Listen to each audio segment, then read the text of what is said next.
Nitong mga nakaraan na obserbahan ko, iba ang performance mo eh. Kaya alam mo, ikaw ang lagi kong nire-recommenda eh. Oh boss, maraming salamat. Buti naman napapansin mo na ako. Matagal na kitang napapansin. Boss, maraming salamat talaga. Sige, dahil dyan, nire-recommenda ko natanggalin ka na dito sa opisina. Tapos, teka. Kala ko ba magaling ako? Kala ko ba performer ako? Kasi kailangan ka na ng ibang opisina natin. Pala. Saka bukod pa doon, hindi na namin kailangan yung mga ganyang gawain mo. Boss, parang sinusukat nyo na ako. Parang hindi maganda yan Ang ibig ko sabihin, yung mga skills sa mga gawain mo, hindi na nararapat dito sa opisinang to eh. Okay?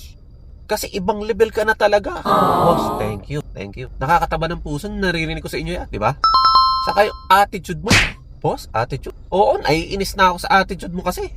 Teka boss nahihilo na ako eh. Ano ba talaga? Yung work attitude mo talagang nakakahawa. Biro mo. Yung mga kasama mo na epektuhan mo.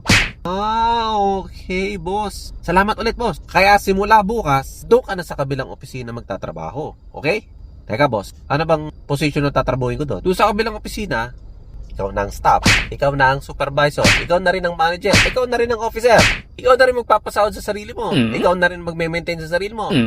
Because gumawa ka na ng sariling kumpanya. Ayaw na namin sa'yo. Anak ka ng pu. Boss, anak ng Anak ka ng pu.